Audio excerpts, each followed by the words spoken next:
and she's like the leader of this resistance group that's rising up against Fedra. She has a little bit of a better performance in this episode, but I still don't like her. Run, find cover, don't look back.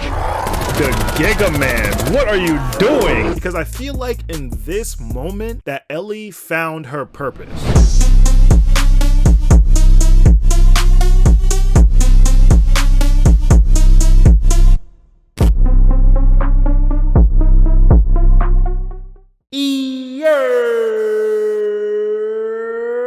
Alright y'all, welcome back, and today we're going to be taking a look at episode 5 of The Last of Us show on HBO. Now in my previous video, I talked about episode 4 of The Last of Us show. I talked about my issues with the episode itself, as well as some concerns I had, seeing as episode 4 was probably the weakest episode we've gotten so far. But I did have high hopes that things were going to turn around and that Naughty Dog was going to deliver a banger, and they definitely did not disappoint. Because right now, episode 5 and 3 are probably tied for like the best episodes of the series so far, in my opinion. Interesting adaptations, dope actions, great character development. We're gonna be looking at all of that. So obviously, spoiler warning. And also, if you're new here, don't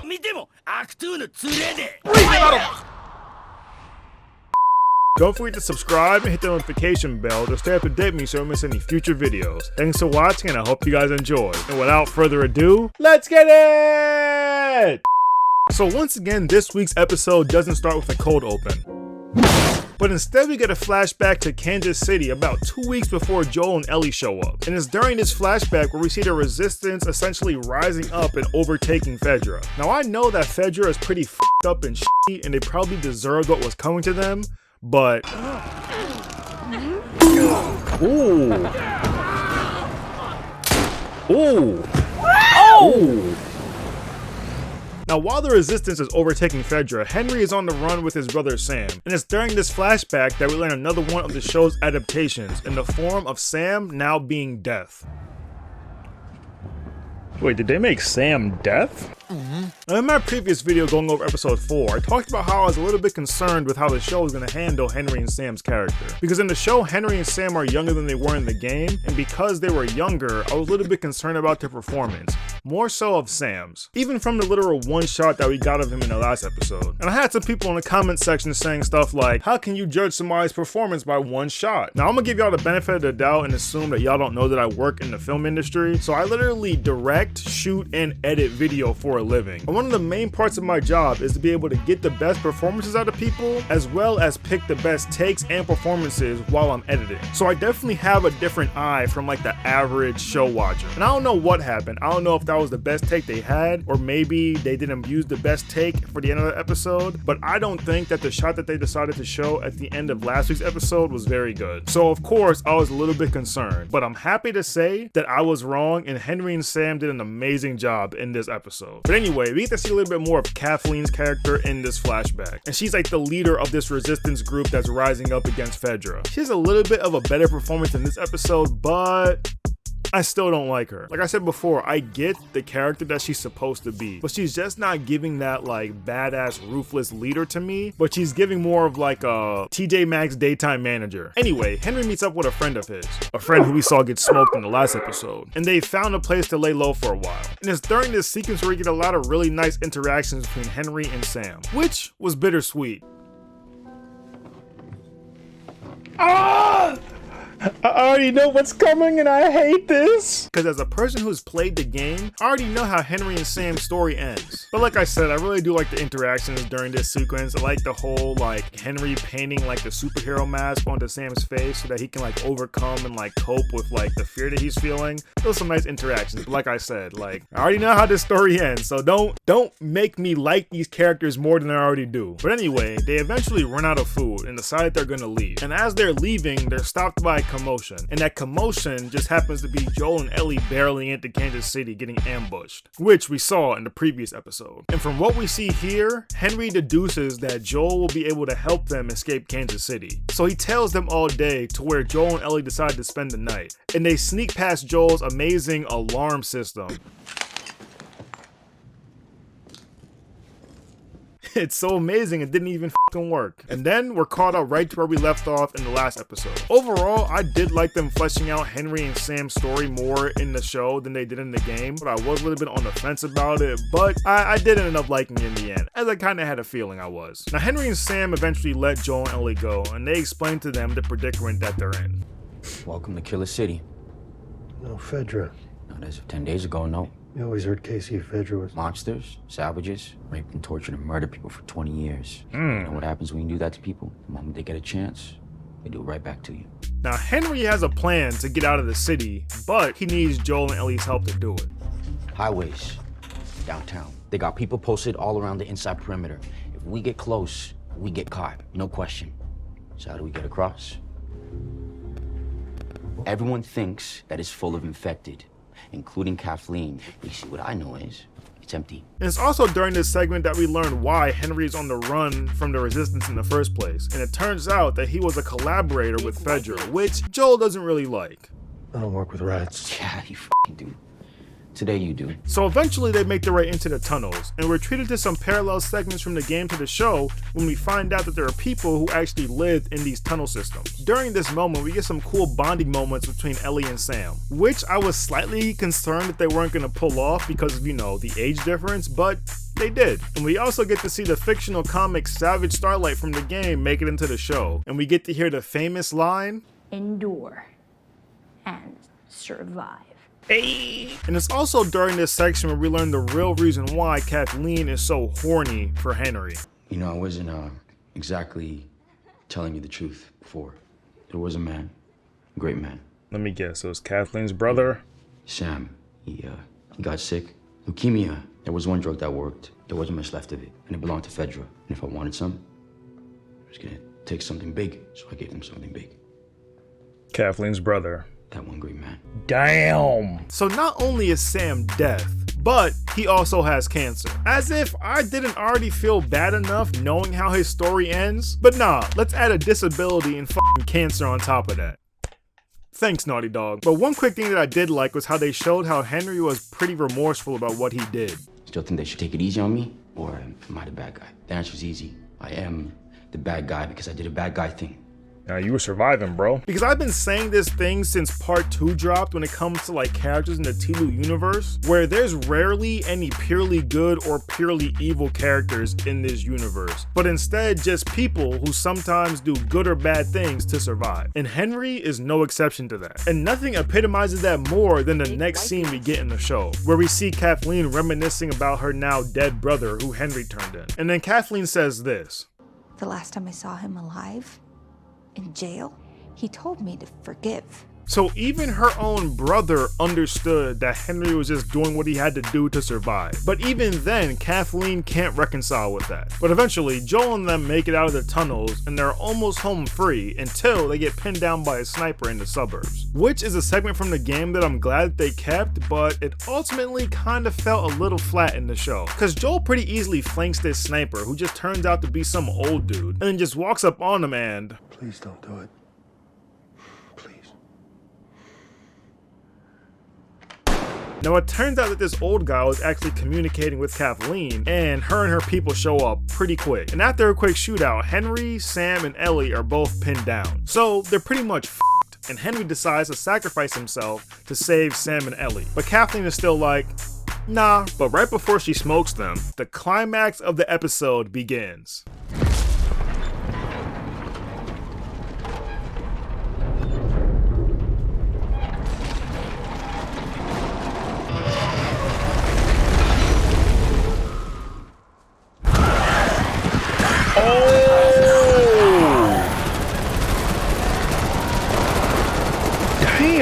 So this badass fight breaks out between the Resistance and the Infected, and people are getting f***ed up. And amidst the chaos, we're introduced to one of the most anticipated Infected from the game, the Bloater.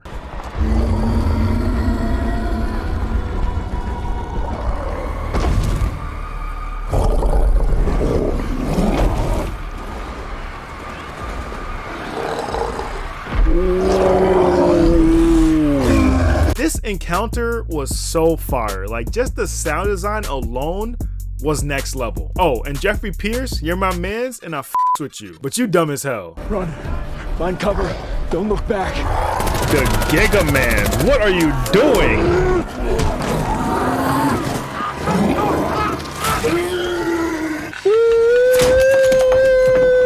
He is a fool. I just knew that they were gonna work that bloater death animation into the show somehow, and I honestly thought they were gonna show more of it, but hey, I'll take it. But yeah, this climax was fire. No pun intended. And we even get to see for the first time an infected clicker child.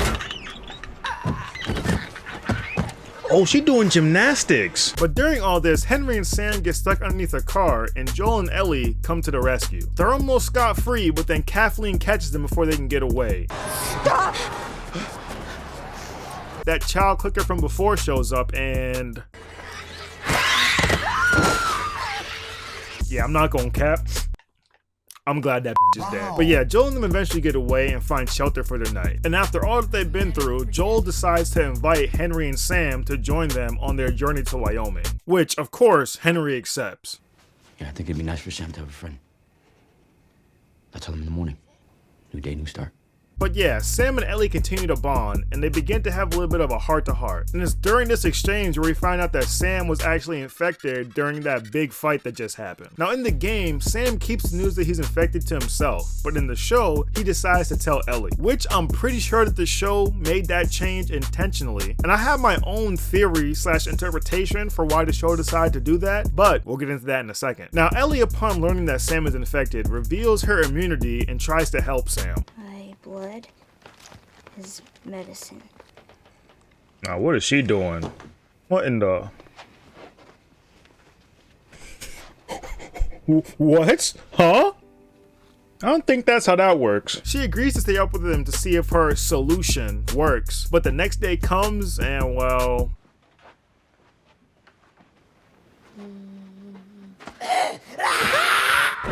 Now, while Ellie is getting attacked, Henry almost without hesitation shoots Sam. And then, after realizing what he's done... What did I do? What did I do?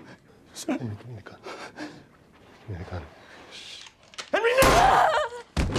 Now, as a person who played the game, I already knew how Henry and Sam's story was gonna end. And this part didn't really hit me as hard as like Sarah's death did in the first episode. Well, at least not on the first watch through. But on the second watch through, I definitely got caught. I'm not gonna hold y'all. And I was definitely tearing up a bit, cause like, Naughty Dog, really? You adapted these two characters to make me like them even more. And then you made one of them not only be death, but also have cancer. As if him getting infected wasn't enough already. But what really caught me on that second watch through was Bella Ramsey's performance during this section. Her reaction is just so like real and guttural and like painful, and it's something that we didn't get in the game, because in the game it kind of gets quickly transitioned to the next part of the game, but in the show you get to like see the horror and pain that she's going through in this moment, which I loved and actually prompted me to come up with my own like theory / interpretation of this moment, because I feel like in this moment that Ellie found her purpose, because after this her whole demeanor and attitude just like shifts, because they eventually bury Henry and Sam, and of course Naughty Dog has to come in and punch us one more time in the gut just for good measure.